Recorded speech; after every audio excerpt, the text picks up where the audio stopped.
kok kalau memang kami selaras, justru orang Yahudi bisa beribadah, melakukan berdoa kepada Tuhan Allah Bapa itu ke masjid bisa gitu. Karena masjid ngarah ke kiblat juga bang, kan mereka kiblatnya Timur Tengah Iya, ke arah juga. sana. Iya, orang Yahudi kayak gitu. Iya, betul Habis betul itu Bang, di betul. masjid juga nggak ada berhala gitu loh. Iya, Karena mereka berdoa itu. pakai kiblat juga. Cuma pagan yang doanya Iya, nggak berkiblat bang. iya, makanya aduh, ini makin bingung lagi saya. Apakah posisi saya udah benarkah? Jadi terpukul lagi Cuma nih. Jadi cuma kaum pagan bang, kaum yang menyembah dewa Zeus, dewa Mitra. Zeus ya. Iya. Itu Kan dia mitologi berdoanya Yunani, ke Bang. arah mana aja, karena Tuhan mereka Iya. Zeus itu ada di mana-mana gitu. Iya, mitologi Yunani itu, Bang. Itu pandangan Habis itu mitologi. mereka kalau ditanya kenapa bikin berhala, itu simbol jawabannya. Iya, hanya berupa simbol, tapi mereka bilang berupa simbol, tapi mereka imani, mereka sembah, mereka yakin. Oh enggak, bahwa mereka nggak ngaku itu. Kalau ditanya mereka sembah nggak? Oh enggak, saya nggak nyembah itu. Tapi itu sebuah simbol aja, Mereka sebuah memang simbol. tidak ngaku, Perantara, tapi perantara. pada prakteknya seperti itu yang terjadi, Bang. Keyakinan hati mereka kayak gitu. Itu mitologi Yunani loh, Bang. Itu berangkat dari cerita mitologi Yunani. Jadi aduh, ini fakta baru juga. Tapi gue mau nanya lu, men, lu kan masih Kristen nih, lu keluar dari doktrin ini penyebabnya apa ya, bro? Enggak, jujur. Nah, Pertama kali yang mengeluarkan saya dari doktrin ini, ketika Yesus berkata, Dia yang mengutus aku, satu-satunya pekerjaanku itu melalui Bapa, tidak melalui dari diriku. Saya menganalisa kalimat tersebut. Saya mengatakan, lah kalau Tuhan atau Allah itu kenapa harus melalui orang lain? Kalau melalui orang lain kekuatannya itu ada yang lebih besar. Kan ini udah berapa kali saya jelaskan ketika saya meneliti tentang kekristenan. Dari situ saya cari tahu, ternyata banyak ayat-ayat tersebut atau firman-firman Allah Bapa itu di Perjanjian Lama berbunyi bahwa Allah itu dia itu seorang gitu, berdiri sendiri, ditambah lagi Allah kita itu adalah Allah yang esa. Allah esa. Esa itu saya cari tahu. Esa itu apa sih dalam konteks Yahudi? Saya nggak mencari tahu kekristenan, tapi Yahudi dulu. Sebab Perjanjian Lama kan diturunkan atau Torah sama orang Yahudi. Yahudi itu tidak ada namanya anak Bapa Putra Roh Kudus atau 3 dalam 1, tidak. Jadi saya bilang problemnya masalahnya jalanan ini di Perjanjian Baru gitu. Oh, ternyata saya cari tahu Perjanjian Baru bukan langsung dari narasumber apanya, firmannya. Contohnya Yohanes, bukan dari Yohanes langsung, kurang lebih 300 tahun lebih ya, baru dituliskan ulang oleh siapa? Bapak-bapak gereja dengan Paulus. Saya lihat tuh bapak-bapak gereja apa tuh kuasanya. Oh, saya tahu karena pada satu kerajaan ya Katolik dulu pada saat itu. Oh, intinya gini, bro Jiman, kami semua di sini ya semoga Anda dapat hidayah biar tuntas, itu aja sih. Ya, iyalah Bang. Saya tidak, kalau saat ini saya belum mau pindah ke sana. Bang Jemen. Iya. Saya boleh tunjukin sesuatu nggak? Abang buka kitab Wahyu coba. Kitab Wahyu nomor Bang Inspirasi gedein Bang Jibril dong, gua nggak bisa gedein orang nih. pasal 20. Iya sama, saya juga nggak bisa gede-gedein orang. Formatnya begini loh. Wahyu 20 nomor punggung 13 Bang. Coba tolong dibaca Bang yang KJV. KJV. Bentar ya Bang. Sebab saya lagi di luar ini. Tempat kawan sebelum bawa Alkitab, tunggu ya. Boleh googling bisa Bang? Boleh, buka aja. Oke. Berapa tadi Bang? Wahyu 20:13. Wahyu itu maka laut menyerahkan orang-orang mati. Tapi KJV-nya Bang. MJ version. Wahyu itu berarti Revelation 20:13.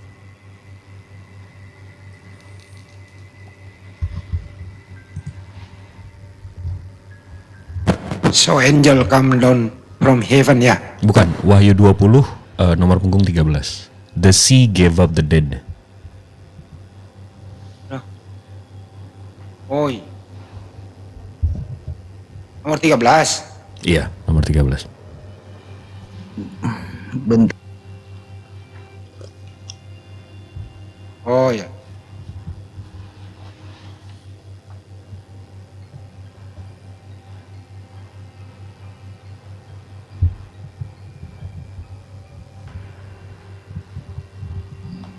Oh ya, dan orang mati ya ini bang. Kalau saya tunjukin ke abang, host boleh tolong besarin host. Nah, the sea gave up the dead, they were in it, and death and Hades gave up the dead, they were in them. Ya. Jadi kalau abang bisa bahasa Inggris, and the death and Hades. Hades ini pihak, berarti oknum, bukan tempat. Orang ini kayaknya Hades. Nah, kalau saya ke sini, Itu mitologi Yunani lo kayaknya lah. World History Encyclopedia. Ini halamannya Hades itu kayak dewa. dilindungi oleh UNESCO ya bang. Nah, si Hades ini dewa mitologi Yunani. Iya benar. Aduh benar. Nah, dan dia punya saudara namanya Zeus sama Iya, Poseidon. Zeus.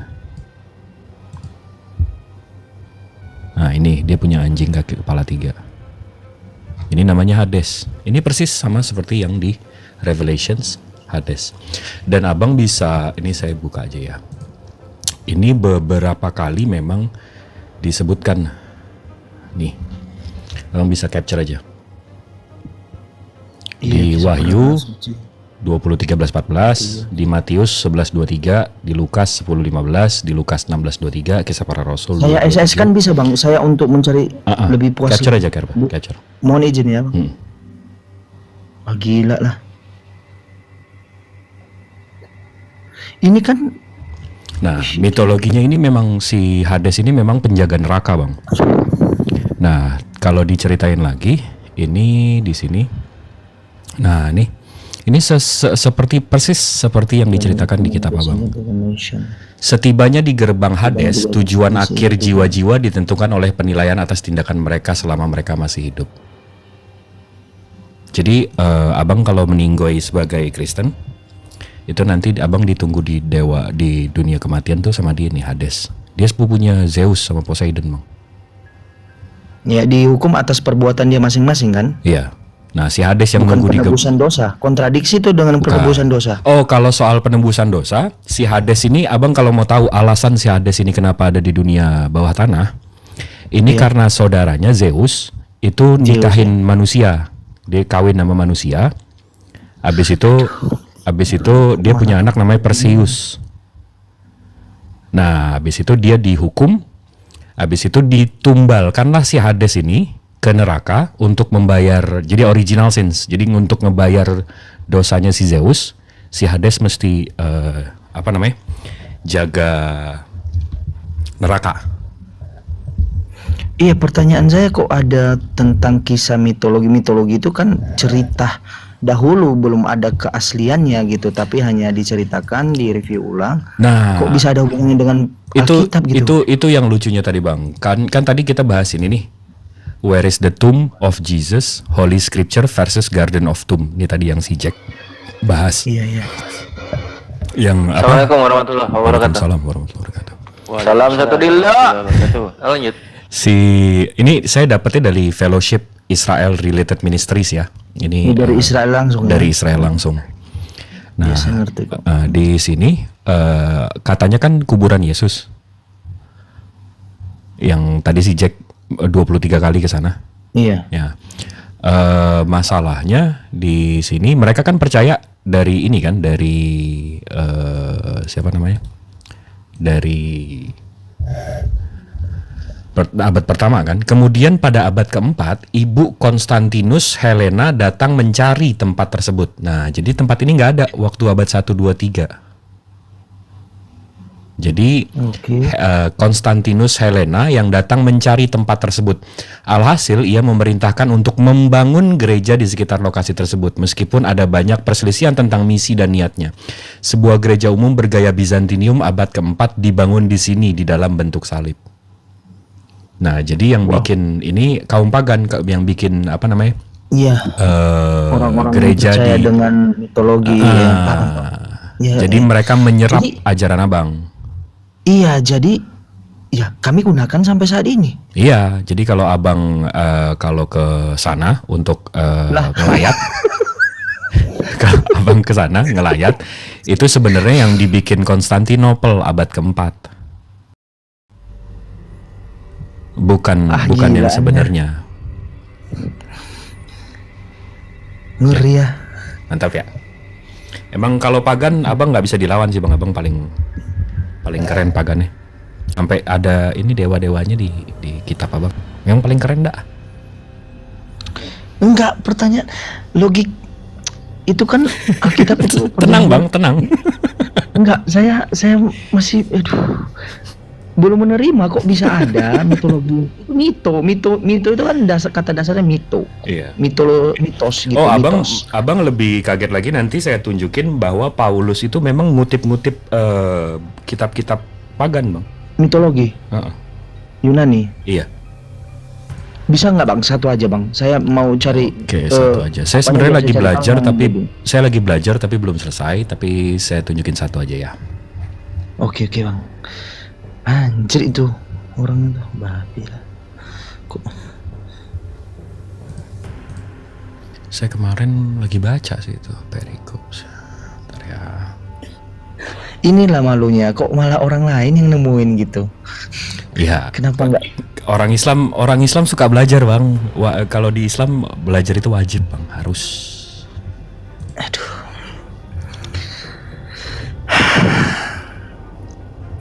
Kok bisa? Hadis iya betul. Sejarah hadis tahu. Saudaranya kampret lah. Ya, udah nggak benar ini ya.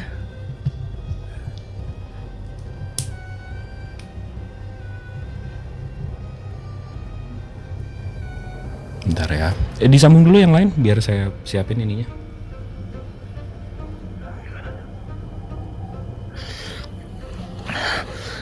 Itu fatal loh bang. Kalau yang dicomot-comot itu dari kisah mitologi Yunani masukkan ke Alkitab dan dijadikan firman Tuhan, itu udah lain lagi konteksnya. Karena konteks mitologi Yunani, ketuhanan atau kedewaan mereka beda dengan ketuhanan yang diajarkan Yesus atau Allah Bapa gitu. Justru kalau ada dicampur adukan mungkin itu yang membuat kontradiksi ya, karena Mungkin kalau kita tanya si Jack tadi Jeman, kita dimarahinnya itu, pasti dimarahinnya. Padahal kita tunjukkan buktinya, kita dimarahinnya, longor kita pasti ya kan. Kalau kita tanya si Jack tadi ya kan. Kalau kita tanya sama si Jack yang lain noten percaya, kita dimarahinnya, nunjukkan ayat kita dimarahinnya, dimakinya kan, kurang ajar itu. Gimana coba?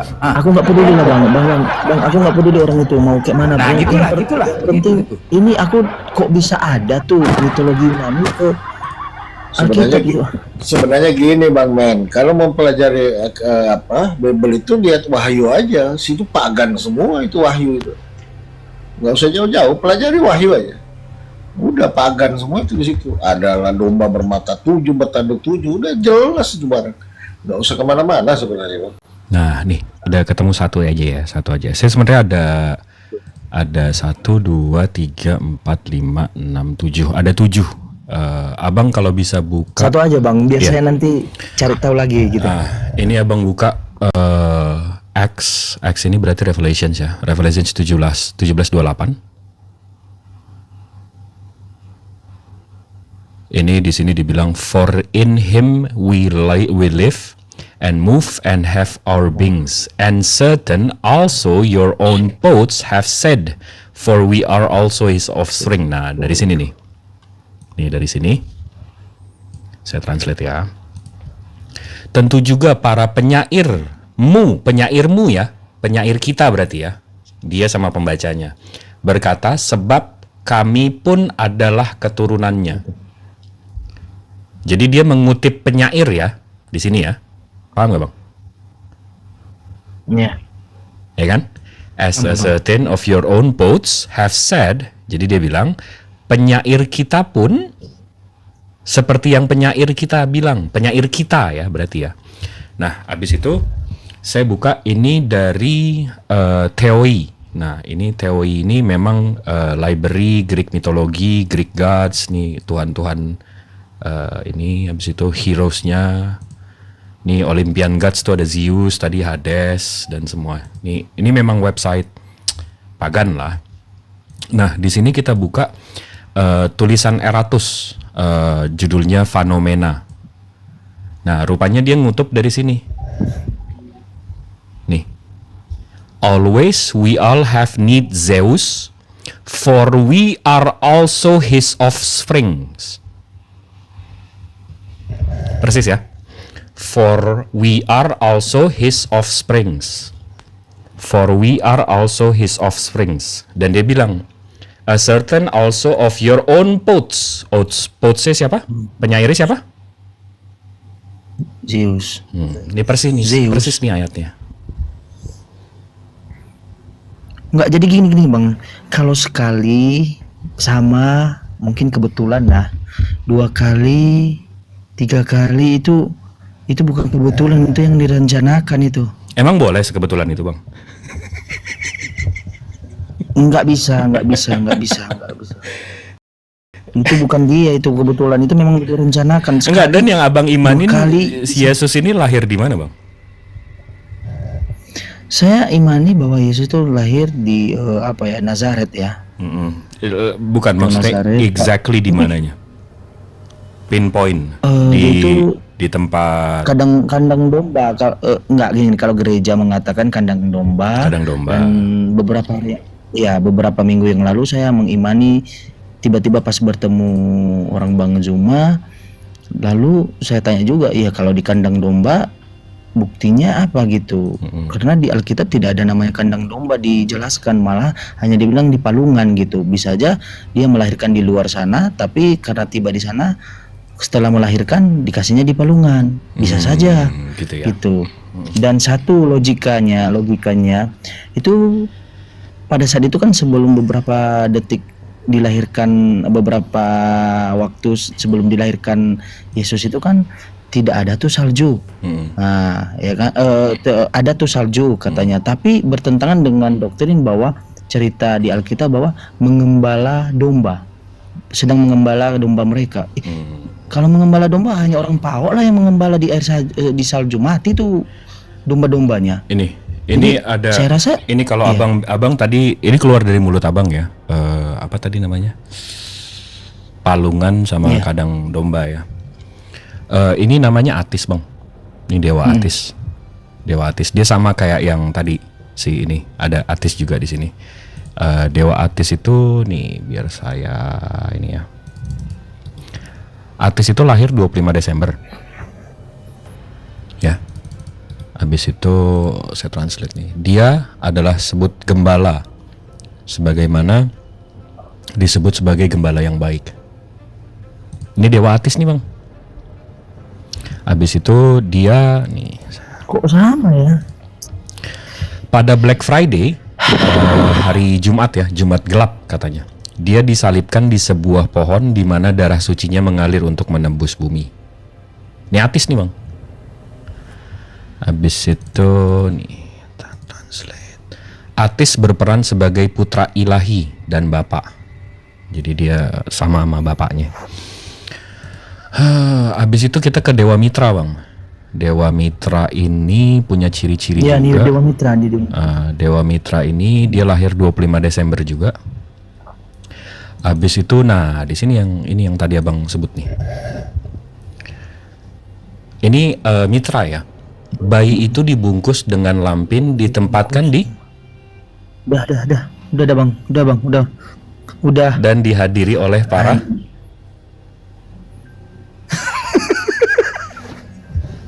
Ya. Habis itu si Atis, si Mitra ini punya, ini saya translate. Dia memiliki 12 teman dan atau 12. Iya, murid. habis itu Murid. ini si Mitra, masih Mitra nih. Mitra dipandang sebagai gembala yang baik, jalan kebenaran dan terang, penebus, juru selamat, Masiah. Habis Enggak, sebelumnya ini kan apa itu bang? mohon maaf bang, udah bang, udah malu lah aku juga bang, jangan kayak gitu. Bukan, habis ini terakhir. Ini si Dionysius nih bang. Si Dionysius ini keren juga bang, dia lahirnya tanggal 25 Desember juga. Abis itu nih abang bisa baca nih. Si Dionysius nih ya, sebagai anak suci, Bacchus ditempatkan di buayan tempat tidur Bayi pulungan. di antara binatang Bahaya tuh buas. Buayan, jadi kayak tempat ngayun gitu loh, buayan. Ya, abis itu ini yang paling keren bang. Ini yang saya kalau orang ngomong kayak gitu saya ketawa sih. Dionysius dianggap sebagai putra tunggal, raja segala raja, dewa para dewa, pembawa dosa, penebus yang diurapi. Ini apa bang?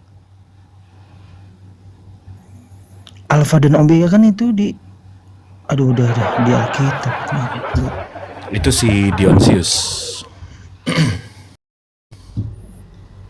Keren bang, abang. Lah bang, Wah, tiba dia bang, udah jangan kayak gitu. Ya iya. nggak logikanya aja bang. Kan si Yesus kan bahasanya Aramaik ya. Aram. Nah, terus kenapa tiba-tiba dia ngomong Alfa dan Omega bang? Kayaknya di abjad, Ya, itu kan dari abjad namanya Aramaik. itu. Ya udah. Saya paham. Itulah yang nggak pernah diajarkan dari sekolah minggu dulu sampai sekarang. Nggak pernah di gereja ngajarin itu. Kalau mau jujur kan Ya nggak tahu mungkin dari awal. lah, nggak mungkin diajarin lah. Aduh, nggak bisa ngomong lagi bang. Jangan gitulah. Enggak, ya kan yang kita bisa lakukan di sini cuma bisa buka mata abang, bolak-balikan hati abang kan izin Allah, bukan saya, bukan kami. Betul. Hanya bisa merangsang akal sehatnya Jimen gitu. Harusnya ini di infokus gereja ini harus ada kayak gini, infokus gereja. Oh jangan, nggak bisa. Lah itu tadi kan yang tadi si Jack lah itu aja kan. Tadi sebenarnya saya nunggu Bang Blender arahin ke mana? Nggak bisa tadi? bang, nggak bisa di Tum tadi, bukan Tum yang tadi yang kuburan Yesus. Dia nggak tahu itu yang bikin orang pagan. Arahin ke sana. Tapi rupanya enggak. Rupanya dia terjebak di airport airport Tel Aviv. Aduh, nggak bisa lagi ngomong. Aduh, nggak mungkin lah. Masa? Jadi selama ini saya jalani apa coba? Mitologi Yunani. Dari ciri-cirinya aja Bang. Oke, saya buka ya datanya ya. Ini tulisan saya sendiri sih, tapi abang bisa clarify. Di sini ada empat kepercayaan nih Bang. Dari 4 ini 3 ngaku samawi. Samawi itu agama yang turun dari langit atau berdasarkan wahyu, ya. Langsung ya. Yahudi, Islam, Christianity, sama pagan, ya. Yahudi begitu ditanya kiblatnya mana, abang udah tahu tadi. Kiblatnya mana? Eastern Wall. Islam kiblatnya Ka'bah. Abang kiblatnya mana? Apa? Abang kiblatnya mana? Jangan gitu lah bang, abang udah tahu ya jawabannya. Gak ada ya? Non, iya. Sama kayak pagan. Iya. Abis itu Yahudi Tuhannya nggak bisa kelihatan. Iya. Islam nggak bisa kelihatan. Abang tiba-tiba Tuhannya Yesus kelihatan. Sama kayak Zeus, Mitra, Horus. Pagan lagi. Abis itu Yahudi kitab sucinya berbahasa nabinya. Nabi-nabi mereka berbahasa Hebrew, Aramaik. Ibrani. Habis itu Islam berbahasa nabinya, Arab. Abang tiba-tiba Yunani. Sama kayak ajaran-ajaran. Anjir. Ya kan? Habis itu Yahudi support untuk kitab sucinya, mereka kalau Tanakh, mereka ada Talmud hafalannya. Oke. Islam ada hadis hafalannya. Hadis apa itu? Hadis. Oh hadis. Oh iya, makanya saya bilang kok agak mirip itu. Sama, mereka Talmud, kita hadis, support kitab sucinya. Habis itu abang? Iya, buku anjir. Jadi Udah, abang, Bang, jadi jangan- abang sebenarnya Samawi atau pagan?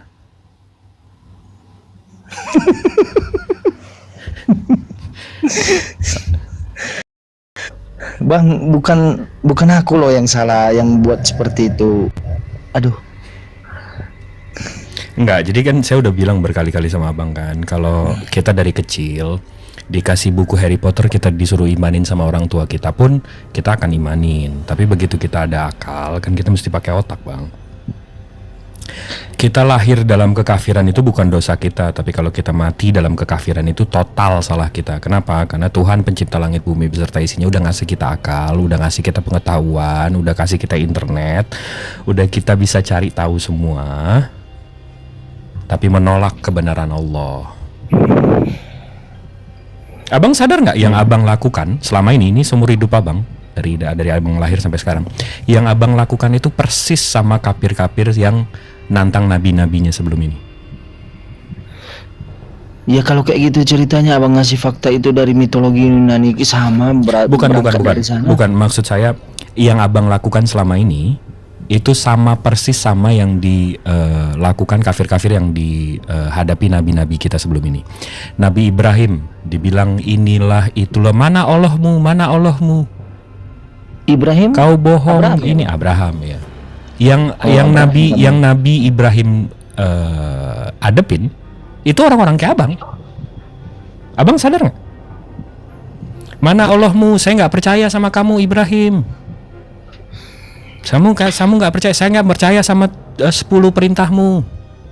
Jadi gini bang, sadar sebenarnya, hanya saja ketika dihadapkan dengan kitab Alkitab ya, atau Perjanjian Lama dan Perjanjian Baru ini, kami kan secara pribadi, saya tidak mewakili kami, secara pribadi saya tidak bisa menelusuri, contohnya Yohanes ini menelusuri itu satu persatu, kan saya terbatas dengan ya informasi juga gitu. Sadar bang, tapi andai kata Alkitab berkata jujur dari awal, mungkin nggak seperti ini.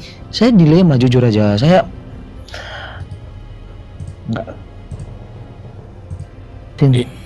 Kalau mau ke sana, kalau mau ke biblikal lagi ya, ini saya tunjukin aja nih.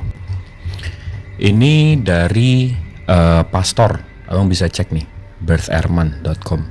Ini dari pastor nih bang, nama pastor. Bang bisa nggak ke atas tadi bang, websitenya bisa saya screenshot. Bentar ya bang. Oke bang, oke lanjut bang. Si Birth Earthman ini punya penulis, ini dia pastor loh. Habis itu namanya Keith Long, ini fotonya. Dia lagi mempertanyakan siapa sih penulis Injil, who wrote Matthew, Luke, and ini saya translate aja ya. Pendapat berbeda-beda mengenai, ini pastor loh yang nulis. Pendapat berbeda-beda mengenai penulis keempat Injil Matius, Markus, Lukas, dan Yohanes. Beberapa orang menyatakan bahwa ini adalah nama sebenarnya dari para ahli Taurat. Namun, sebagian besar, jadi sebagian besar ya, bukan sebagian kecil ya. Namun, sebagian besar pakar menyimpulkan bahwa nama-nama tersebut hanyalah nama samaran dan Injil ditulis secara anonim. Nah, habis itu surat-suratnya Paulus yang katanya surat-surat Paulus itu juga semestinya bukan. Jadi ada 14 ya, ada 14 surat Paulus. Itu juga sebenarnya 7 atau 8 itu bukan surat Paulus. 14 bang. Nah, itu 7 atau 6 itu bukan surat Paulus. Dan ini kalau abang buka dari abang tahu Blue Letter Bible nggak? Blue Letter Bible enggak. Saya baru tahu. Bentar bang, bisa biar websitenya. Bentar bang ya. Oke bang. Ini termasuk website Bible yang paling sering digunakan di seluruh dunia. Kalau di Indonesia kan Alkitab Sabda. Kalau internasional tuh ini namanya Blue Letter Bible. Ini kalau saya klik, ini aplikasi Bible memang. Tuh, abang mau nanya mau apa? Habis itu ada semua KJV, NLT, NIV semua. Nah, menurut Blue Letter Bible, kodeks tertuanya itu Vatikanus di tahun 325. Berarti abad 4. Habis itu Sinaiticus, habis itu Alexandrius, habis itu udah nggak ada lagi. Nah jadi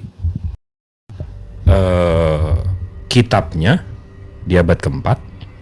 Habis itu gereja yang dibikin di kuburan Yesus juga Helen, itu di abad keempat dibikin. Iya Helen, iya. Nah, jadi memang ya. Dan ya itu balik lagi ke tadi yang abang lakukan ini yang nabi-nabi lawan bang. Begitu abang Iya, ditanya secara kenapa kalau abang kita punya pakai- kenapa abang punya berhala, itu simbol. Habis itu abang selalu nanya Tuhannya mana, nggak kelihatan, Tuhannya nggak mana. Wah, mending Tuhan gue kelihatan. Nah iya, orang-orang pagan itu penyembah berhala itu ngomongnya kayak gitu, lebih bagus Tuhan mereka kelihatan gitu loh.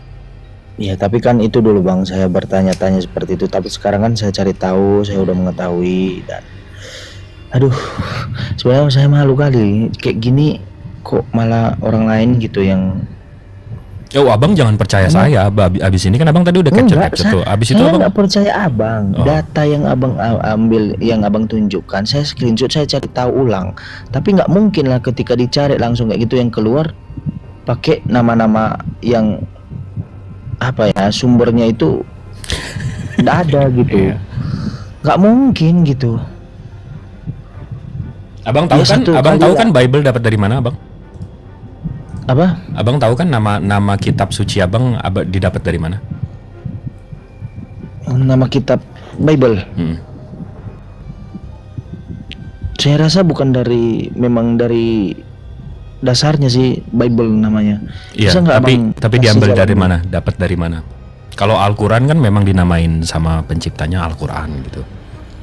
Nah, tapi Iya, kalau saya sampai hari ini nggak mengetahui karena kurang yakin nah, jadi ini dari World History Encyclopedia ya bang. Ini kalau saya scroll ke bawah, ini dilindungi oleh UNESCO PBB berarti ya. Ini kalau saya klik nih, ya itu tadi yang pertama yang bang tunjukin. nah ini dokumennya dilindungi oleh UNESCO PBB Digital Library. Ya. Jadi ini, nah ini kita ke atas lagi. Jadi ada namanya Biblos bang. Ini kota dewa-dewa. Ini namanya Temple of Obelisk. Nah di sini, nah ini. Udah Saya translate ngerti ya. aku bang. The Greek took the name. Kok nggak bisa translate? Waduh, mesti saya refresh. Bible. Orang-orang Yunani mengambil nama kota itu sebagai kata mereka untuk Biblos, buku, dan dari kata mereka untuk buku-buku yang diberi nama Alkitab kita. Bernama Alkitab kita. Jadi Biblos ini, Bible itu Berasal awalnya dari dari- Biblos. Nah, habis Iya, itu iya. kalau kita lihat origin nih bang, origin kota apa namanya, kota Biblos ini memang terkenal dengan Egyptian mythology. Ada dewa Isis di sini, ada dewa Osiris di sini, ada dewa Baal di sini, ada dewa Horus di sini. Ini memang kota dewa-dewa bang. Dan ini adanya 2000 tahun sebelum Yesus. Jauh sebelum ada Yesus ya. 2000 tahun, jadi kurang lebih 20 Jadi abad. Bible itu jadi nama Bible itu sudah ada sebelum Yesus lahir. Ya. Paham bang. Sebab iya. Kayak Mesir kan jauh ada sebelum Yesus datang gitu. Jadi kan sebagian dari Mesir kan mitologi itu ada. Aduh kok kayak gini sih? Kok sekali kebetulan bisa lah, 2 kali ini banyak kali. Abang tanya apa? Nah, ini bang, ini ada manuskrip di sini bang. Ini ada manuskrip nih bang. Ini lengkap banget. Ini Bang. bahasa apa nih? Ini bahasa Egyptian. Egyptian tuh berarti apa ya? Apa ini? Mesir, bahasa Mesir. Mesir kuno. Kuno ya. Oke. Ini bahasa Mesir kuno nih bang. Banyak ya, lengkap ya. Aku bisa baca loh yang pertamanya Bang, coba pertamanya itu. Gak ada yang bisa baca lagi bang. Aku bisa baca. Tuh mana? Mana-mana ya ini. Dari kanan ke kiri dong. Oh, ini dari kanan ke kiri ya. Oh, maaf, saya nggak tahu. Iya. Ah. Kepada yang terhormat Saudara Jiman. Bang jangan kayak gitu bang, ini serius bukannya. loh, saya. Nah, ini bang, ini Contending of Horus and Seth. Ini manuskrip Dewa Horus bang. Iya, Dewa Horus dan Set. Ini 12 abad sebelum Yesus. Kenapa tiba-tiba kitab abang begini bang? Ini ada berapa nih? 1 baris, 2 baris, 3 baris, 4 baris, 5 baris, 6 baris, 7 baris. Nah yang ini berapa baris nih lengkap? Iya udah paham bang, udah jangan dilanjutin lah bang. Duh. Ini kenapa ini? Ini kenapa juga ya. ini selamat tapi itu nggak selamat? Ini kenapa nih bang? Nah, ini bisa dijelasin nggak? Bang, sumbernya bisa nggak di atas bang? Aku mau Ini screenshot, Chester mau cari Beatty. tahu nanti. Chester Beatty, bentar ya bang? Chester Beatty, oke. Dia Oke, Bang. memang Oke. dia memang apa namanya museum nah nih. Dia memang museum terkenal di seluruh dunia. Dia megang Al-Qur'an tertua, bukan tertua sih, Wah. Al-Qur'an tua. Habis itu apa namanya? Nih dari Arabian Collections, Ya Arabia. wajar lah. Tuh yang lain Ya, keren-keren tuh bang. berarti- Cuma abang yang begini bang. Yang lain keren-keren Iya. tuh. Lengkap-lengkap tuh gede-gede itu. Tuh cuma punya abang yang begini. Ngerobek-robek. Lebih Kayak berbentuk menghilangkan pulau jejak ya. kayaknya. Kayak bentuk pulau Kalimantan. Kayak lebih menghilangkan jejak kayaknya ya. Bang, saya boleh tahu nggak, abang kerjanya apa sih? Saya Waduh. kerja. Kalau kerjanya Pak Jibril itu mah. Dia itu katanya Pak Jibril dulu 4 tahun di Burundi. Jadi konsulat. Serius lah bang, enggak, orang-orang yang cari seperti ini memang apa komitmennya untuk, aduh malu aku ngomongnya, kok harusnya kami loh kayak gini bang. Harusnya kami. Kalau orang Muslim itu kita diwajibkan untuk mencari ilmu bang, untuk baca, untuk ini, untuk itu, harus. Kami itu harus. Mestinya sebenarnya ini harus dibahas di kampus loh. Ya kan. Tapi mohon maaf, di kampus mah diumpetin lah. Justru kalau seorang mahasiswa begitu ya, skripsinya mengambil ini bakal nggak lulus lah. Aduh. Aduh, nggak ngerti aku ngomongnya. Tapi Coba jujur aja ya, kak, ambil misalnya seorang mahasiswa ya, ambil skripsi yang mengambil metode penelitiannya ya, atau penelitiannya mengenai inilah asal usul manuskrip Bible misalnya. Dia mengambil referensi Bang Jibril, bantu doang kok Bang Jibril gitu, bantu loh. Ini loh. Terus diajuin ke dosen pembimbingnya, waduh gak bener ini, coret, ganti judul lu. Iya. Nggak, boleh nggak saya bisa nggak berkaitan di abad the Dark ya, apa tuh? Dark Age. Saya pelajari di kampus juga. Dark Age Iya, itu abad di 14 ke 16 mana- berarti. Iya, di mana pada saat itu gereja-gereja Katolik tidak menerima ilmu pengetahuan atau mencari tahu lebih radikal, tapi hanya berpatokan pada dogma-dogma gereja. Ya, saya baca beberapa literasi cerita di situ. Alasan mereka tidak menerima dogma-dogma. Dulu ada, sebentar, Bang Jibril dulu, siapa itu penemu itu? Penemuannya tidak sinkron dengan Bible, terus dihabisin siapa? Lupa saya namanya. Galileo. Ya Galileo. Galileo, iya, saya Ya. iya Galileo. Iya, jadi kan mereka tidak menerima Jadi orang yang lebih radikal untuk jadi mencari waktu itu kebenaran. gereja bilang matahari mengelilingi bumi. Sementara si Galileo bilang enggak. Iya. Bumi mengelilingi matahari. Habis itu si Galileo ini di penjara. Tapi habis itu kebukti bumi Iya. yang muterin matahari. Itu nggak lucu Tapi sih kan itu itu dari ceritanya. perintah dari dogma ajaran agama gitu. Iya, berarti kalau ajaran agama dogma dari pada awalnya bapak-bapak gereja seperti itu dasarnya udah salah, ya. Jadi gimana nasibnya, ngapa itu kesalahan itu, apakah diapakan Waduh, keren. adanya penebus dosa atau Enggak, sekarang gini deh Bang. Ini soal logika ya, soal Abang tahu kekaisaran ini enggak, khalifah enggak? Khalifah. itu kekhalifahan itu Islam ya? Iya, Islam. 200-300 Islam tahun 200 tahun setelah Nabi Muhammad meninggal, itu kekhalifahan Ottoman Empire itu dari Eropa sampai hampir ke Asia, Bang. Menguasainya. Tapi Abang tahu nggak siapa yang minoritas di Ottoman Empire? Saya nggak tahu. Islam. Lah, kalau Islam kenapa?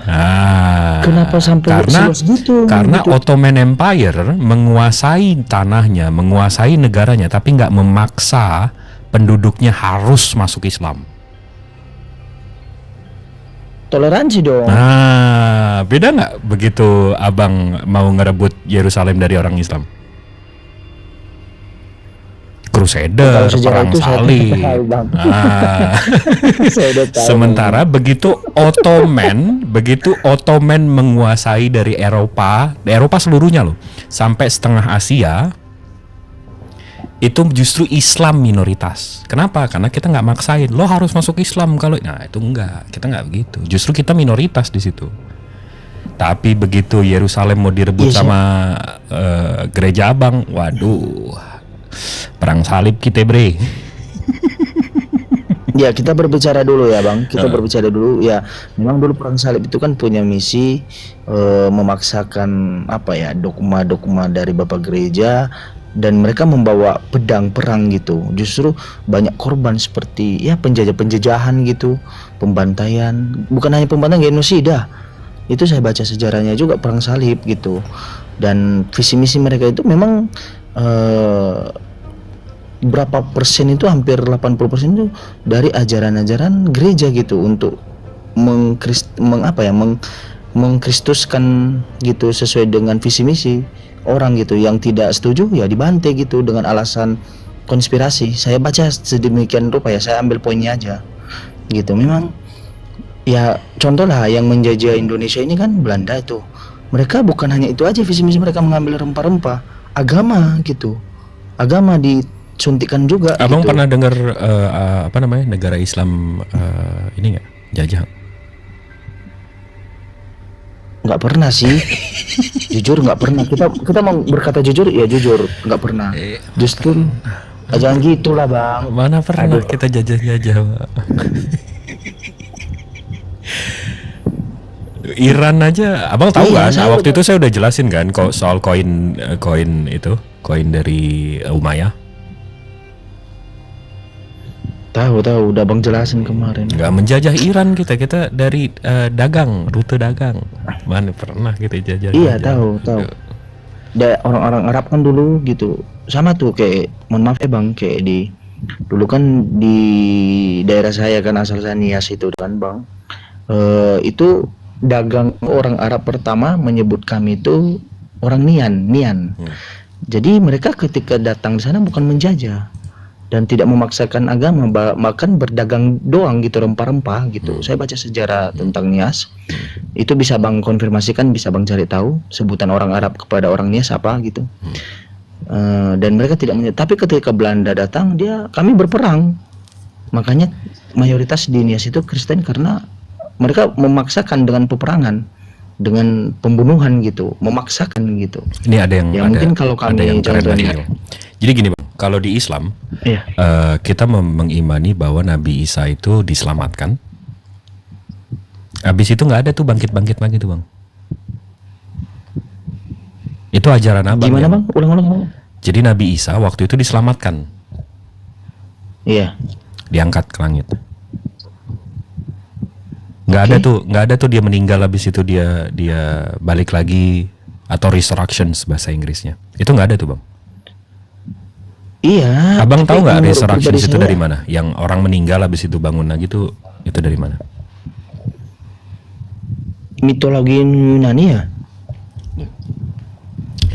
Jadi kalau ini Abang masa nggak tahu sih, ini channel history. Histori ya cerita. Nih history dia, channel history. Nih logonya tuh, dia ada banyak acara-acaranya. History education. Dia kurang lebih kayak apa ya, National Geography lah. Iya. Habis itu di sini disebutkan 6 ancient resurrection stories. Translate 6 kisah kebangkitan kuno. Nih di sini Yesus bukan satu-satunya yang diyakini oleh telah bangkit dan kematian. Kisah kebangkitan muncul dalam kebudayaan kuno di seluruh dunia. Jadi nomor 1 Tamus. Ini dewa Tamus dari dari Mesopotamia. Nah, ini nama Tamus ini. Kok hidup? Ya udah kuduga dewa karena Nih si Tamus. Habis itu Osiris. Ini bapaknya si Horus nih, Bang. iya. Dia Egyptian god death and agriculture. Ini Osiris, Horus. Nah, habis itu di India juga namanya Outwitting. Habis itu di Bodhidharma and his single shoes. Habis itu Odin, abang tahu Odin nggak? Odin ya bang, bandar kematian. Si Odin juga begitu bang, ditombak juga, persis bang. Iya, iya. Ditombak-tombak gitu, begitu digantung ya kan. Habis itu Kozakot. Wah, Kozakot ini jagoan saya nih. Kozakot Resurrections in Mesoamerica.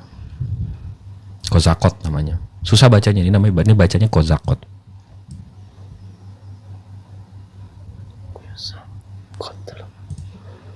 Nah, yang lucu-lucunya nih, kalau lagi lucu-lucunya ini, abang tadi ketawa nih, ngetawain ini saya. Kalau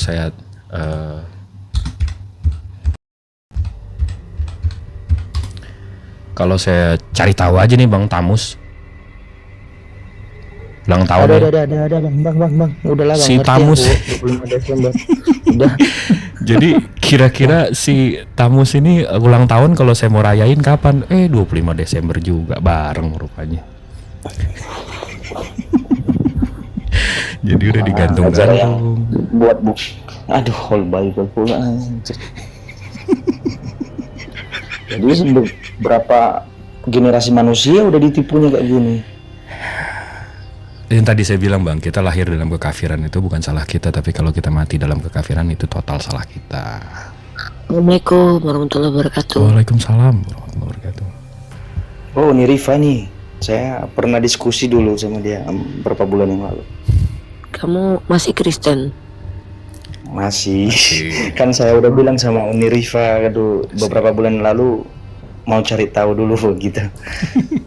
Ya udah, jadi gini, siapapun nama Tuhan yang kamu imani sekarang, dia pemilik alam ini, berdoa sama dia. Mungkin kalau kamu khawatir kesalahan penyebutan, ya udah panggil aja Tuhan. Tuhan pemilik alam, saya minta petunjuk gitu, biar kamu dapat petunjuk dan nggak salah gitu. Cara lu sih gitu. Aduh. Saya baru ditampar kebenaran loh, fakta. Fakta itu bukan yang dibuat dari narasumbernya Islam gitu, agama orang abang ini gitu. Iya, fatal akibatnya kalau kamu Sumbernya bukan sumber pembenci Kristen gitu loh. Iya, saya justru yang dari penghasil buku-buku tentang kekristenan gitu. Betul. Kalau misalkannya kebenaran sudah sampai ke tangan kamu gitu kan, terus kamu masih menolak, maka yang salah itu bukan Tuhan lagi deh, bukan Tuhan, bukan manusia, bukan siapapun, tapi kesalahan itu ada pada diri kamu sendiri gitu. Kecuali yang kamu terima itu bukan kebenaran gitu, sesuatu yang diada-adakan, penipuan. Jadi inilah kenapa Al-Quran itu selalu memerintahkan kami umat Islam itu berpikir, karena kan ini perkara kehidupan setelah kematian deh, yang kekal gitu. Iya, kehidupan yang kekal di sisi Allah Bapa gitu. Iya, kalaupun kamu mau Ini tunggu, Allah bapaknya nih Osiris apa Tamus apa siapa nih bang? Iya Bapak, iya juga iya. Aduh kok. Udahlah bang, jangan kayak gitu lah bang. pelan-pelan aja, santai aja, pelajari, Iya. berdoa Iya sih. sama pemilik alam ini.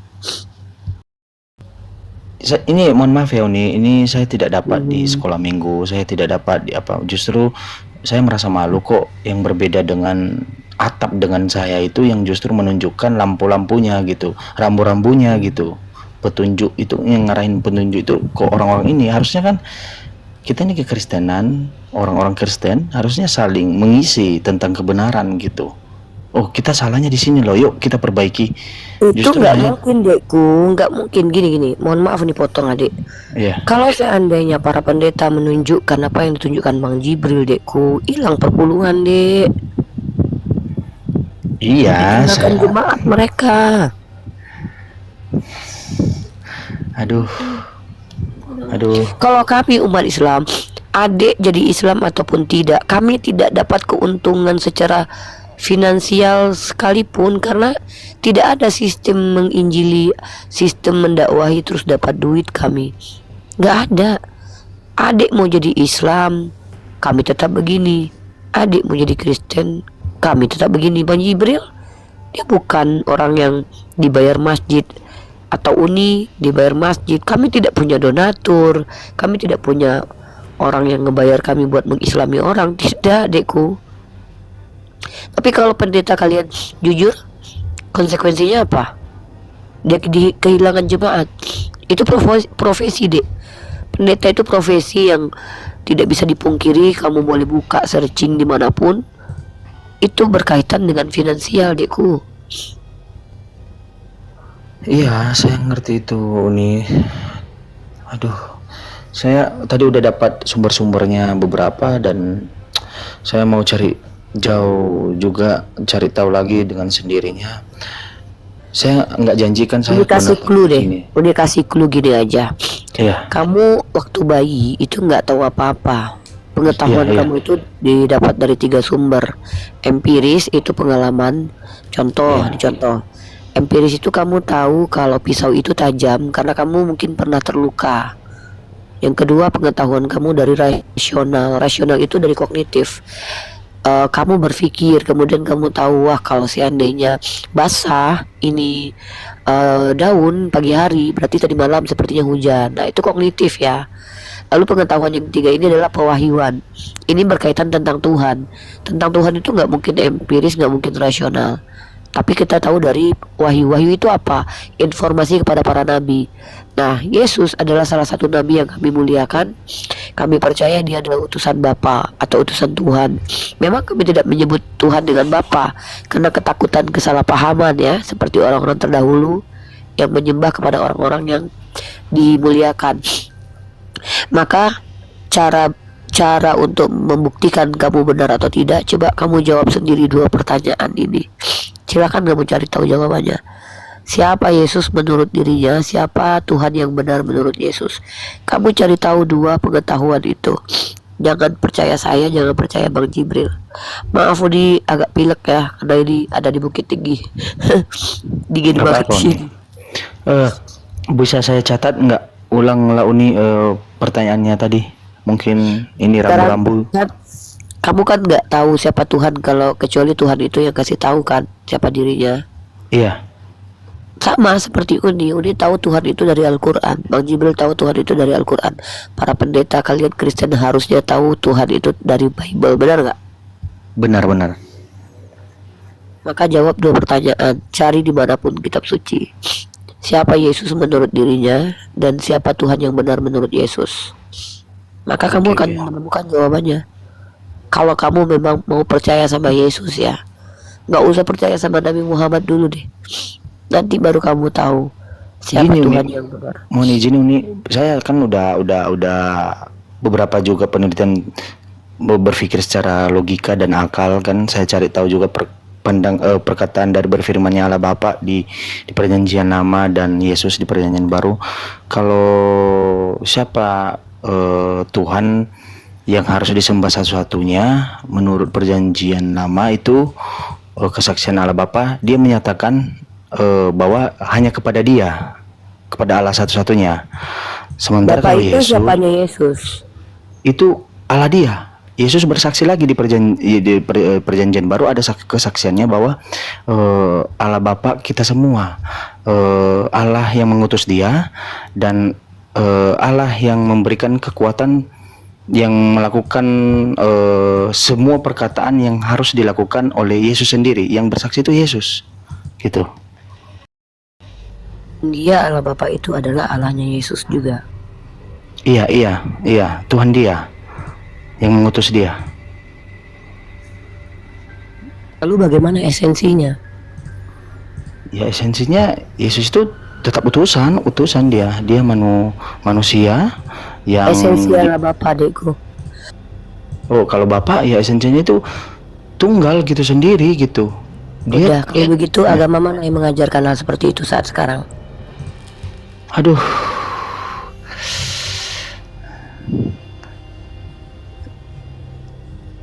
Ini jawab jujur atau gimana nih? Tanya sama hatimu, dekku.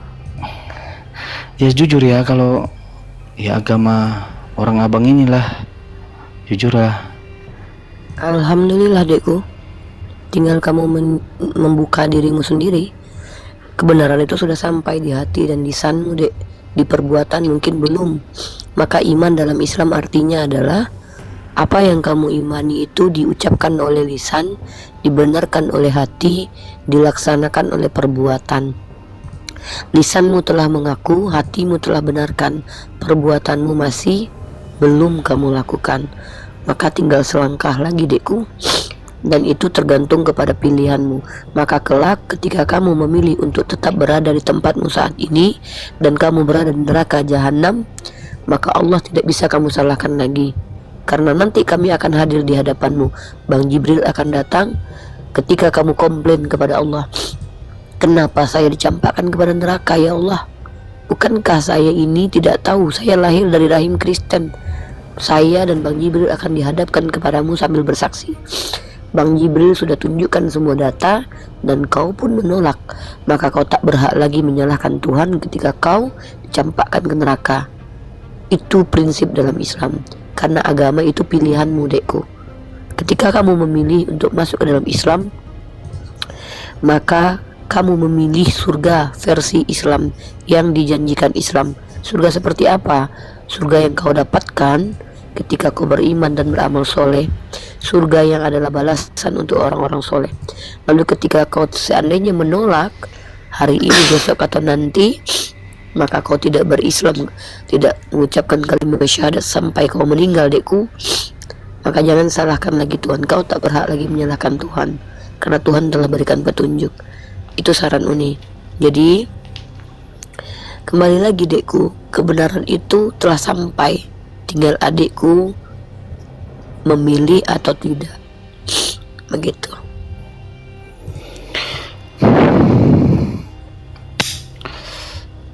Bisa nggak saya cari tahu,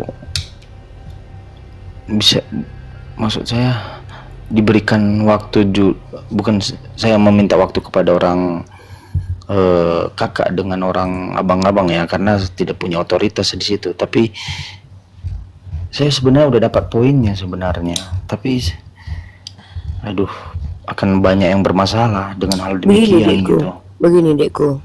Dengar ya. Ini ya, mohon maaf, mohon maaf ini. Gak masalah. Itu urusan adikku. Sedikit Uni, sebelum Uni mungkin, Uni memang maaf Uni memotong. Begini, dekku. Jangankan adikku, Yesus saja ketika turun ke dunia, adikku pikir berapa orang yang menerima dia. Selebih sedikit ketimbang orang yang mungkin akan memusuhi kamu. Lebih banyak orang yang memusuhi dia ketimbang orang yang akan memusuhi kamu. Ketika kamu mungkin memutuskan memberikan kesaksian bahwa Allah adalah satu-satunya ilah yang layak disembah. Yesus, seluruh orang pada waktu itu tidak bersama dia, bahkan murid-muridnya pun kabur ketika ia hendak ditangkap. Jadi kalau kita bicara tentang kebenaran itu ketika kita terima, itu akan membuat bergejolak. Orang-orang yang tidak benar akan marah. Itu mutlak, dek. Itu sesuatu yang memang sunnatullah kalau kami sebut, sesuatu yang memang harus berjalan. Tapi masalahnya adalah, bukankah Adinda tidak tahu apa yang akan terjadi masa depan? Bukankah ketika Adinda sudah percaya bahwa ada satu entitas maha kuasa yang melindungi Adinda, yang betul-betul ilah yang layak untuk disembah, kenapa harus takut dengan dunia? Apakah Adinda tidak takut ketika orang-orang berdekatan dengan Adinda, tapi Allah sendiri murka karena Adinda salah menyembah kepada Tuhan. Tapi ya sudah, Uni hanya sedikit men-trigger supaya Adinda berpikir, supaya masuk ke dalam relung hati bahwa ini perkara bukan main-main. Perkara dunia, Adinda umurnya berapa? Paling tinggi 100 tahun. Itu pun produktifnya paling 60 tahun atau 50 tahun. Tapi mengganti tempat duduk di neraka, tempat kekal kelak, itu akan menjadi penyesalan terdalam kelak Adinda. Karena itu adalah sesuatu yang mutlak. Coba Uni kasih 2 option. Adinda tetap Kristen. Ketika Allah bertanya, kenapa kamu sembah Yesus? Adinda tak punya alasan. Apa? Mau jawab apa kepada Tuhan nanti ketika bertanya, kenapa kau sembah Yesus? Yesus datang kepadamu. Aku tak pernah mengaku sebagai pencipta langit dan bumi. Kenapa kau sembahku? Oh, saya mengikuti pendeta. Adinda pikir pendeta akan mampu menyelamatkan Adinda nanti, sementara mereka pun dihakimi. Tapi ketika nanti Adinda menyembah kepada Allah, ada alasannya. Apa alasannya? Karena memang Tuhannya Bani Israel, Tuhannya Musa, Tuhannya Abraham itu tidak berbentuk, tidak ternistakan, tak mampu diindrakan. Dan bahkan andai Adinda tidak mau menyebut nama Allah sebagai ilah, silakan sebut yang maha pengasih, silakan sebut sebagai Rabbul Alamin, pemilik alam ini, silakan. Kalau masih ragu, oh tidak mungkin Tuhannya Abraham itu bernama Allah. Masalahnya adalah Adinda tidak bisa mengingkari fakta sejarah bahwa kata Allah itu sudah ada sebelum Nabi Muhammad itu lahir sebagai sebutan nama Tuhan oleh orang-orang di Arab. Dan bahkan kedekatan bahasa Eloah, Allah, Elohim, Ilah itu nyata dari sisi bahasa secara akademis. Maka apalagi yang harus ditolak? Tapi tidak masalah, ini hal yang tidak mudah. Silahkan dilanjut dengan Man Jibril. Uni hanya menyampaikan sebagai kewajiban Uni, supaya nanti Uni ketika ditanya, Uni sudah benar-benar mengatakan kepada Allah, saya sudah sampaikan semua yang harus saya sampaikan ya Allah. Mungkin begitu Adinda. Silahkan dilanjut sama Bang Jibril. Ya, makasih ya Uni nasihatnya, petunjuknya, dan saya malah tertarik untuk belajar tentang agama saya lebih dalam lagi, tentang Alkitab saya, dan gimana mau nyampein. Tidak semudah itu untuk saat ini Uni, karena saya kan berhadapan sama keluarga, berhadapan sama teman-teman, pekerjaan saya, semuanya saya berhadapan gitu. Dan masih banyak considerations lah. Iya, saya kalau memang itu jalan satu-satunya, saya siap melepaskan semuanya itu semua dengan catatan. Aduh, saya mau cari tahu tentang agama. Cari taunya jangan dari Bible ya Bang, kan waktu itu kita udah bahas kan sanad kitab Abang putus 350 tahun. Saya gini Bang, gini. Untuk menuju satu tempat kita harus tahu dulu tempat itu seperti apa. Paham nggak Bang? Paham. Ngerti kan maksud Abang saya? Ini Kristen dari lahir ya? Gimana? Abang ini Kristen dari lahir ya? Enggak Bang, saya udah sampaikan itu, Bang Ardian itu udah tahu. Jadi? Keluarga saya itu Bang Islam yang taat Bang. Mohon maaf. Muslim, abis itu murtad. Iya, adik saya satu di Yaman, hafiz Quran. Tapi kami berpisah gitu. Abang kapan murtad ya? Sejak saya sama nenek saya itu, saya udah ngerti tentang Bible, karena kebetulan nenek saya itu orang Katolik, rabi ya, pengurus gereja dari Katolik. Dari umur berapa murtad ya Bang? Saya nggak bilang murtad ya, karena dari kecil kan ajaran itu yang dikasih nenek gitu. Oh, jadi abang sebenarnya nggak pernah Islam nenek dan taat? Kakek. Apa? Abang nggak pernah Islam taat gitu? Iya, dan saya bukan hanya Islam taat, saya tidak mengaku saya Islam gitu. Jujur aja. Sebab kan ajaran dari nenek dengan bapak kan beda. Adalah kisah keluarga yang broken gitu, ngerti kan Bang? Nah, jadi saya terinspirasi cari-cari tahu tentang kebenaran Bible dari adik saya sendiri. Katanya, coba loh cari tahu dulu tentang Alkitab abang sendiri. Jangan cari tahu tentang kitab-kitab orang lain. Itu tidak elok dibilangnya. Adik saya dulu. Ya, jadi abang ya oke, berarti technically abang pernah Islam, tapi secara harafiahnya, secara de factonya abang nggak pernah Islam berarti. Iya, itu kan ya saya pikir dari mana saya Islam ketika saya tidak tahu apa-apa? Saya udah diuji Bang Ardian tentang Islam, saya tidak tahu apa-apa. Karena saya hidup di lingkungan gereja, orang-orang gereja, sekolah di gereja. Itu bisa ditahu Bang Ardian, itu kan dia cari biodata saya asal sekolah saya kan dari gereja. Gitu.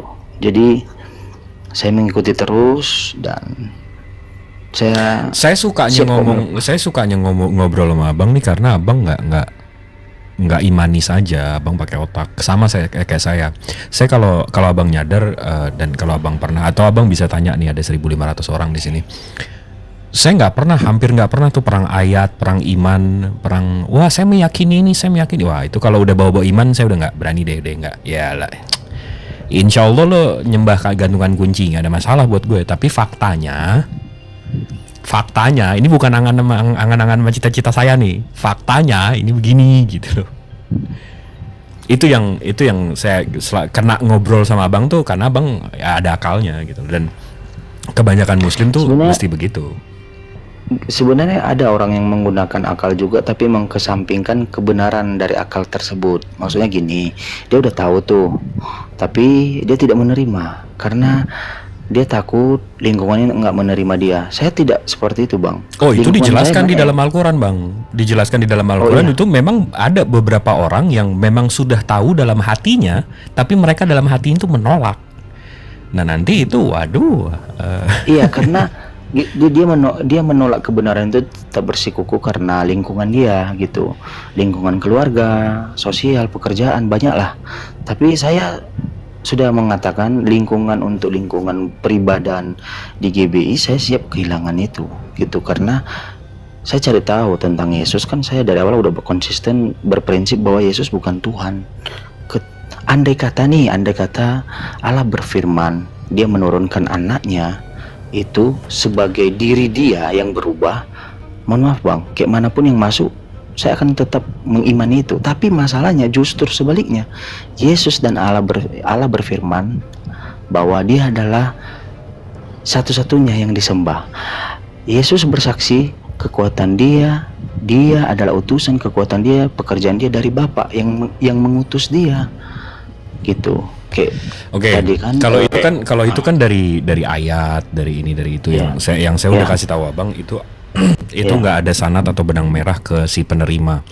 Ini saya mau kasih tahu abang, ada 4 ayat nih, abang ada 4 ayat nih. Abang mau saya kasih tahu 1 ayat, 2 ayat, 3 ayat aja nggak? Ini dari Al-Quran nih. Kan dari tadi kita kasih lo bentar Bang, saya ambil pulpen boleh Bang? Bentar.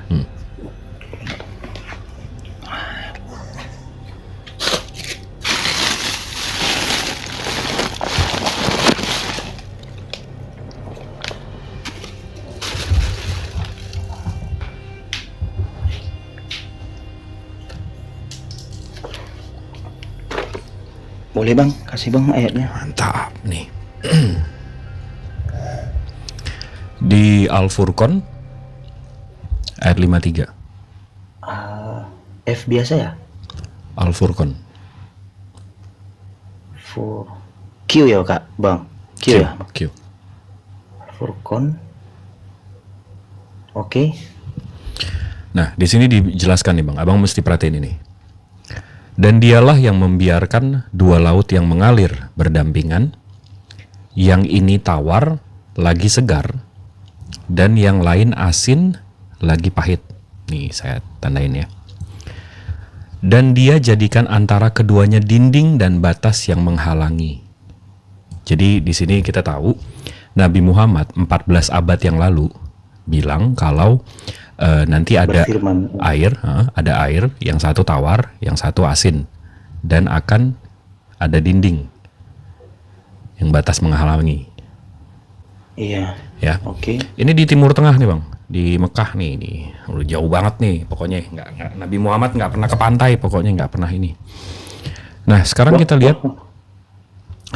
lihat ini dari YouTube ya, fresh water meets sea water. Ini saya play aja nih, jadi nggak. This is why the boundary seems to exist between the dirty and clear waters. The brown murky.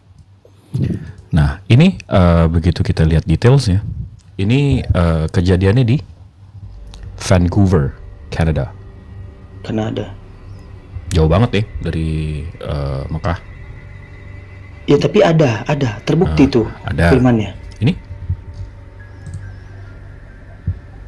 Nih, Lah, berarti itu memang and firman sink to the gitu. bottom of the ocean, making the nih ada dinding dan batas.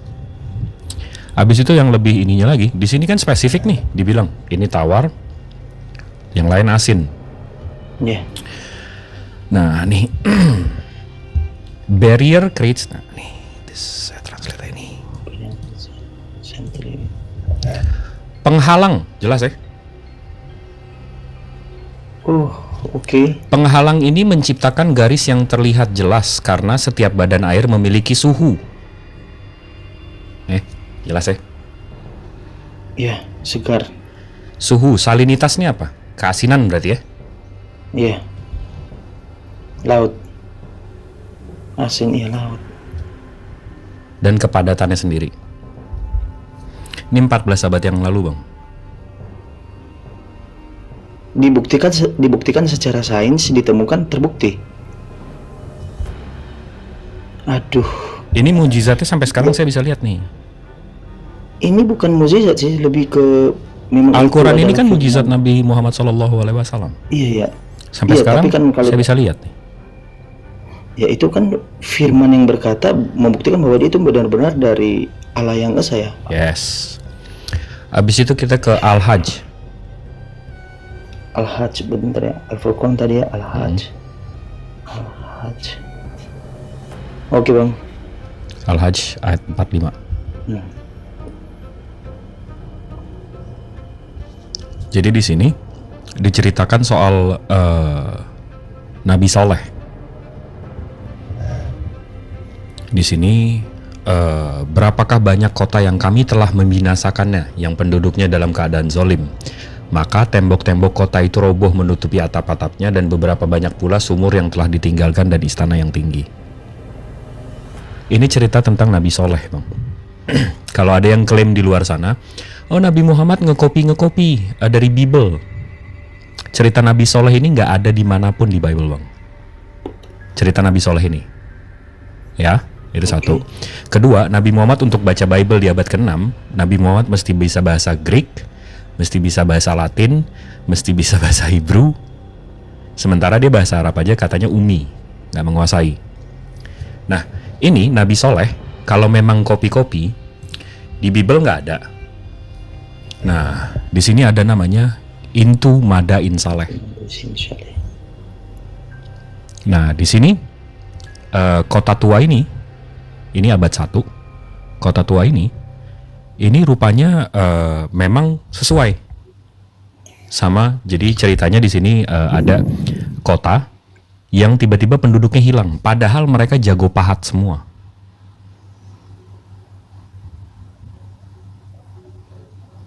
Madain Saleh.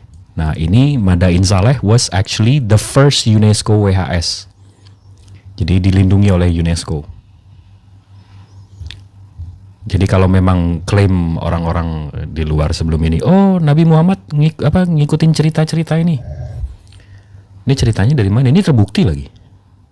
Ada lagi peninggalan-peninggalannya. tahu terbukti gitu, nggak meleset gitu. Memang secara sains beberapa ribu tahun setelah saat ini diteliti, ditemukan fakta sesuai dengan perkataan yang beribu tahun yang lalu. Yes. Gila, baru. Habis itu kita ke Al-An'am, Bang. Bentar Bang, bisa tulis Bang. Saya mau cari tahu juga nanti lebih. An'am. Tanda kutip ya. Oke Bang. Habis itu ini ayatnya ayat 125. Iya tahu. Udah saya catat. Barang siapa yang Allah menghendaki dan akan memberikan kepadanya petunjuk, niscaya dia melapangkan dadanya. Ini untuk abang nih, kalau tiba-tiba dapat petunjuk, melapangkan dadanya. Dan barang siapa yang dikehendakinya, Allah kesesatannya, niscaya menjadikan dadanya sesak lagi sempit, seolah-olah dia sedang mendaki ke langit. Ini ya. Jadi kita bisa tahu. Jadi Di sini ditulis menjadikan dadanya sesak lagi sempit seolah-olah ia sedang mendaki ke langit. Jadi 14 abad yang lalu udah ada pesawat belum ya? Belum dong. Tapi di sini Nabi Muhammad bilang dari firman dari Allah, menjadikan dadanya sesak lagi sempit seolah-olah ia sedang mendaki ke langit. Ya memang terbukti ketika naik. Nah, ini di American Lung Associations, How Altitude Sickness Affect Your Lungs. Jadi dikasih tahu di sini, nih, saya translate. Penyakit ketinggian terjadi karena semakin tinggi Anda mendaki, semakin tipis atmosfernya. Hal ini membuat bernapas dalam jumlah udara yang sama menjadi lebih sulit. Lebih sulit ya, betul. Ini orang yang nggak sekolah, belum ada pesawat. Ini dia dituduh orang gila pas dia bilang ini. Itu kalau dia nggak sekolah, nggak buta huruf atau apa kan. Dan zaman itu belum ada, Bang. Kita belum tahu 14-15 abad yang lalu kita belum tahu kalau ketinggian itu ngurangin pernapasan kita, bikin kita sesak. Iya, saya paham. Saya paham kan itu ke abad ke modern gitu. Abad modern mulai ya kan saya bisa bagi abad-abadnya kan. Itu hanya memang dari firman Allah.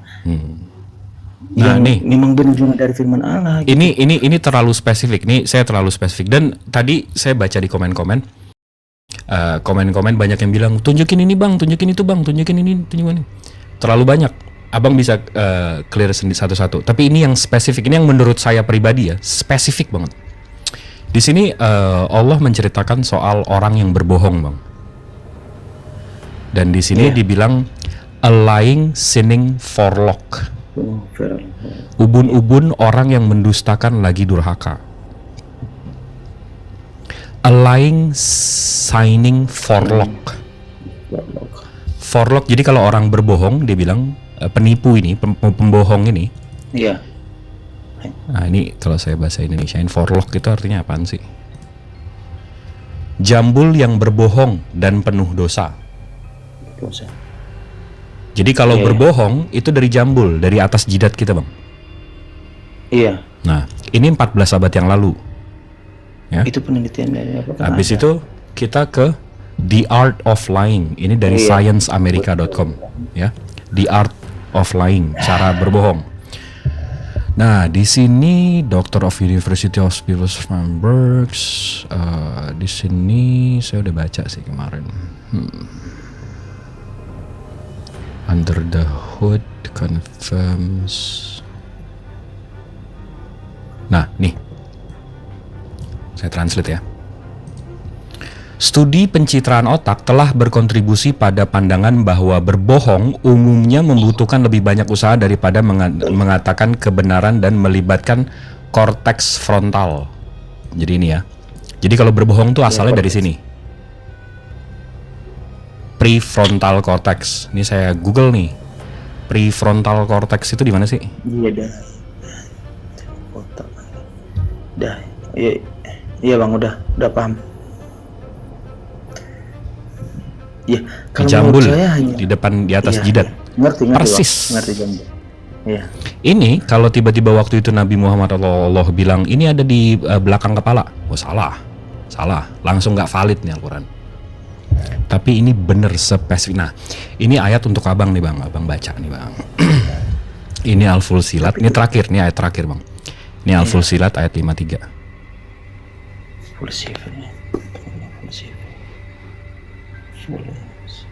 Ya, terakhir nih, jadi nggak ngebosenin.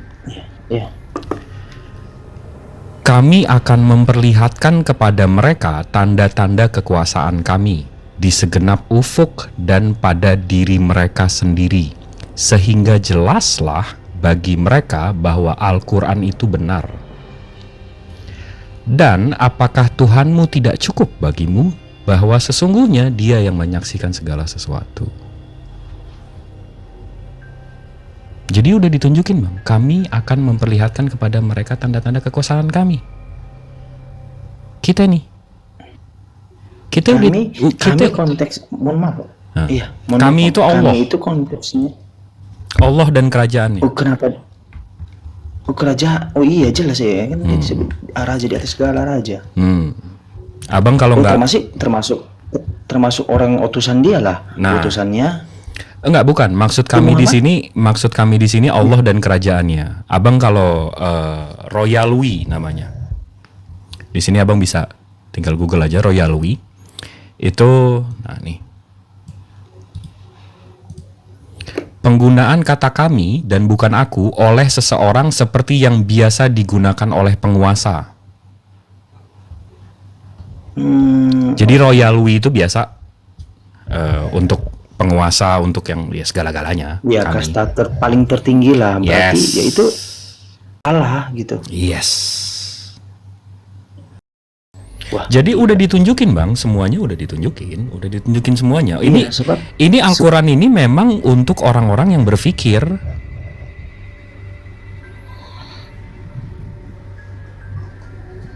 Emang Iya sih, emang Bang. untuk mukjizat Nabi Muhammad ini untuk umatnya yang 20 abad setelah yang 14 abad setelah ini yang bisa mencari tahu kebenaran. Tapi mohon izin bang, mohon maaf ya, mohon maaf sebesarnya saya tidak ada niat untuk hanya ingin mencari tahu juga. Ada sih pesan adik saya, ada pesan orang tua saya, mendiang orang tua saya mengatakan kayak gini. Kalau kau memasuki rumah, cari tahu dulu isi rumah itu apa, bahan bangunannya kokoh atau tidak.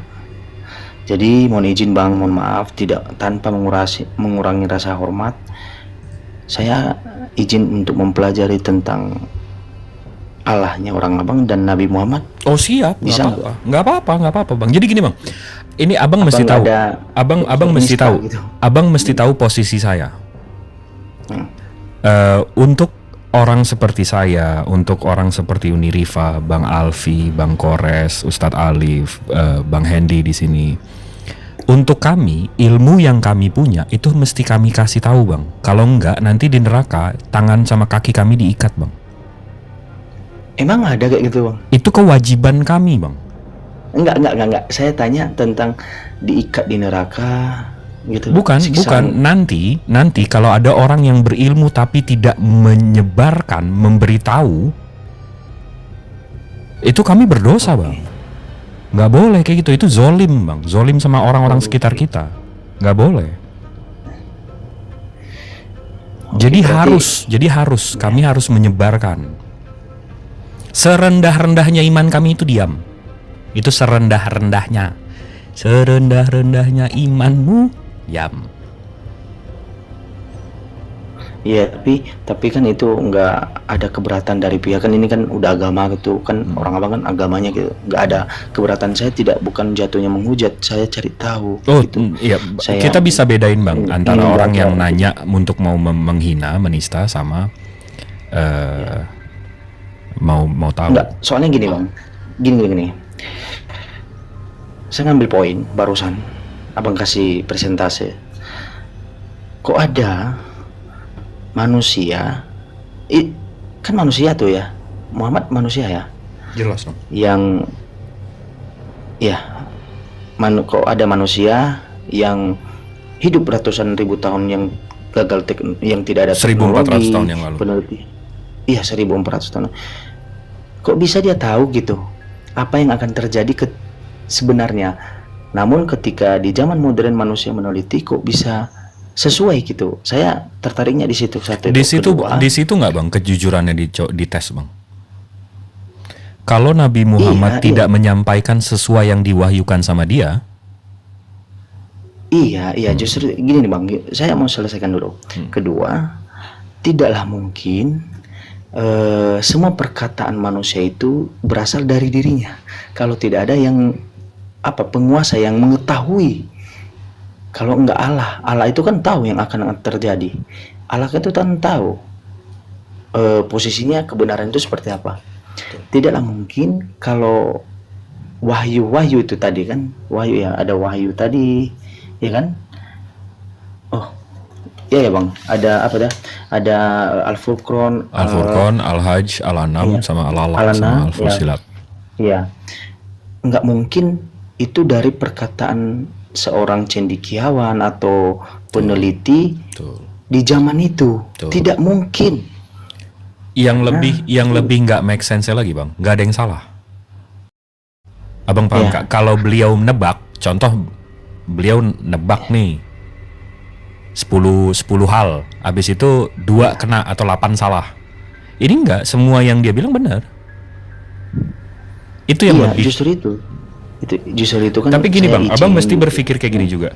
Setiap nabi-nabi sebelum Nabi Muhammad itu, setiap nabi-nabi sebelum ini itu selalu diberikan mujizat sesuai dengan zamannya, sesuai dengan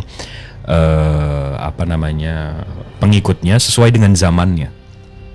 Iya, sama kayak Waktu Abraham. zaman Musa, Iya.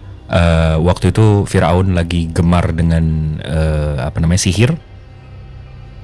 Dikasih mujizatnya ngelempar tongkat jadi ular, belah laut, sihir-sihir semua tuh. Nah, habis itu Nabi Isa waktu itu lawannya Romawi. Romawi itu gila dengan penindasan, crucifixions, penyaliban, potong kepala, pemerkosaan dan seterusnya.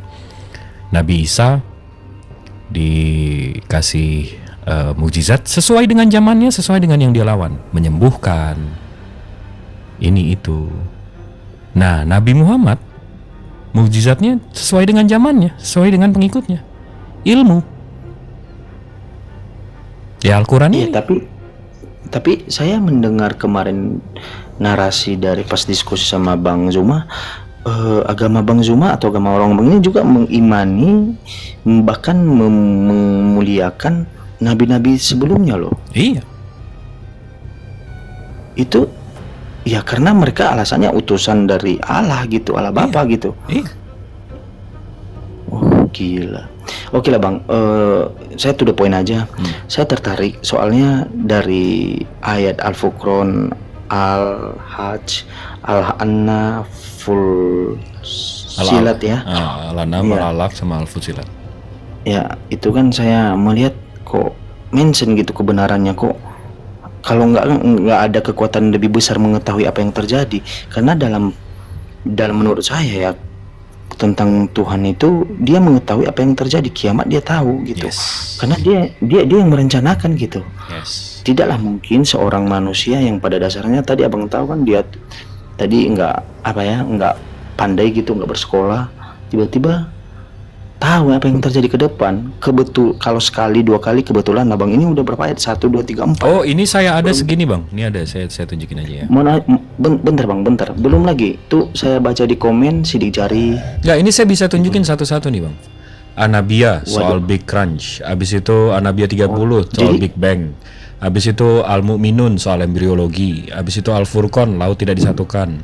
Habis itu soal Ar-Rahman, itu soal bintang kalau meledak warna merah. Iya, saya ngerti bang. Habis itu Saya ini ngerti. terus nih. Tadi saya pilih 4 dong yang paling baru. Ini terus Iya, nih. justru itu bang. Justru itu kalau sekali itu kebetulan bagi aku, 2 kali ya mungkin ya kebetulan yang mungkin 50% diragukan. Kalau 3 kali sampai seterusnya itu bukan kebetulan, memang itu direncana, itu memang udah dituliskan gitu, memang itu ketentuannya gitu. Jadi izin ya kepada orang yang berbeda dengan saya, mohon maaf sebesar-besarnya. Saya mau mencari tahu tentang itu. Ya saya tidak ada untuk menghujat atau mencari kesalahan, tidak. Saya ingin menghubungkan apa sih perbedaannya, karena saya ambil konsep satu, Tuhan itu esa. Tuhan tidak akan pernah pergi ke dunia karena itu adalah ciptaan dia dan tidak akan pernah Nggak, tapi gini bang, langsung. tapi gini konsepnya bang. Saya nggak maksa, saya malah justru ya kalau abang mau syahadat juga bukan saya yang nyadatin dan saya nggak dapat apa-apaan juga.